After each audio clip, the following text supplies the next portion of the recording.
very highly spiritual person, and he was our volunteer coordinator for 5 years and makes such an amazing difference here at Interfaith. So it's just such a pleasure to introduce our viewing audience and all of us who heard the call this morning. Hi, Mom, it's so good to see you, honey. All who heard the call and showed up on Gay Pride Sunday.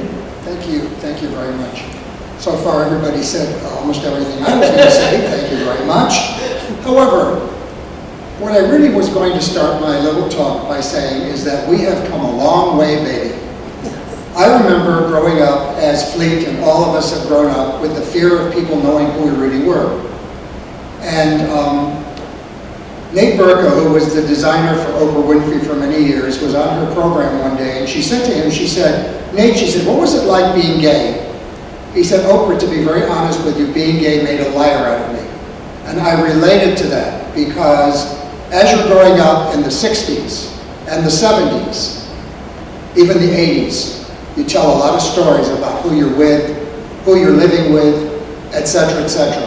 And because of those people that marched, because of the people that were at Stonewall in the 60s in New York fighting policemen for their rights, and all of the parades you've been in, and all of the things that have happened from those activists who have made their way to freedom for us, I commend them. Yes. And they are to be greatly respected because as we look back in history, so many of our wars are really based on hate, prejudice, World War II, what they only did to the Jews, and what is only going on in this country right now. Oprah Winfrey was in Georgia the other day, and some white supremacists had made some very, very bad attempts because she's supporting a black woman who was running for office.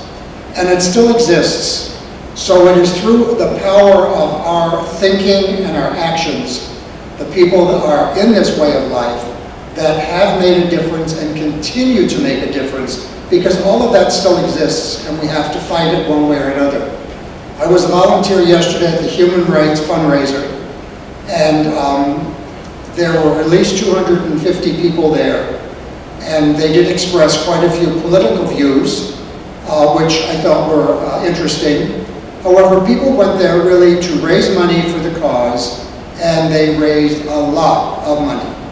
And it was an outdoor garden party, and I volunteered, and I was asked to help do the checkout. I said, great, I've done that before, haven't we? Yes, we have. But instead, they made me a waiter. And I was carrying big trays of dirty glasses all day in the heat, and I said, I'm not so sure I'm going to be volunteering here again. But anyway, it was all for a good cause, and I did survive, and they had a very successful turnout, and I was very happy to be a part of it. So as life goes on, we are able to evolve. I remember the greatest fear was telling my parents that I was gay, and I'm sure many of us have been through that. My parents came to visit me when I lived in Southern California, 50 miles north of San Diego, and I was living with a partner at the time. My parents are coming from Chicago. And how much can you keep sweeping under the rug at 40 years old? I mean, hello. So, I decided that this was it. This was going to be my coming out, as they call it. So I went to a hypnotist shortly after they arrived, and I went an hour or two before they were getting home. They were staying at my house, and I said to the hypnotist, I want to be honest. I need to have something going on in my mind that is going to release all of these exterior forces that are keeping me from being me. And so I went to a hypnotist. There I was. I came home like a zombie, and I said, I wasn't in the house 2 minutes. I said, Mother and Father, I remember this big kitchen counter. They were on one side, I was on the other. I said, there's something I want to tell you. My dear mother looks at me with the big brown eyes. My father, who was a quiet man. I said, I just want you to know that I am gay. And there was a silence. And my mother said, Martin, we love you for no matter who you are.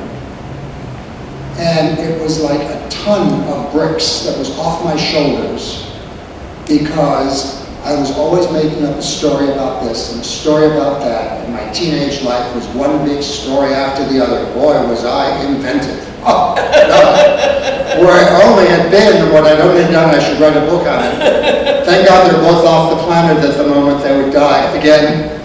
But anyway, we made it through, and the interesting thing was, as I drove into the airport a couple of days later, my father, who was a very quiet, conservative man, I dropped them off at the San Diego airport. They got their luggage, gave them a hug. They were both flying back to Chicago. And my dear little father burst into tears. It's the first time and the only time I ever saw my father cry. So I know that it hit him very deeply and very emotionally. And I got in my car and I cried all the way to Valley Center, which was a 1-hour drive.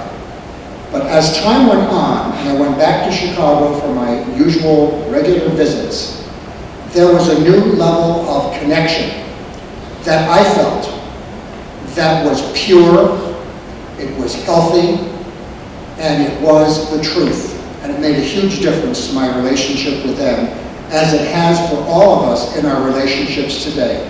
Because those people that actually still care about what you are don't have to be in your life. They're not sincere, they have their own barriers to deal with, and as long as we have evolved beyond that, then that's who we associate with. And Palm Springs is a great place to do it. I love living there again. Thank you.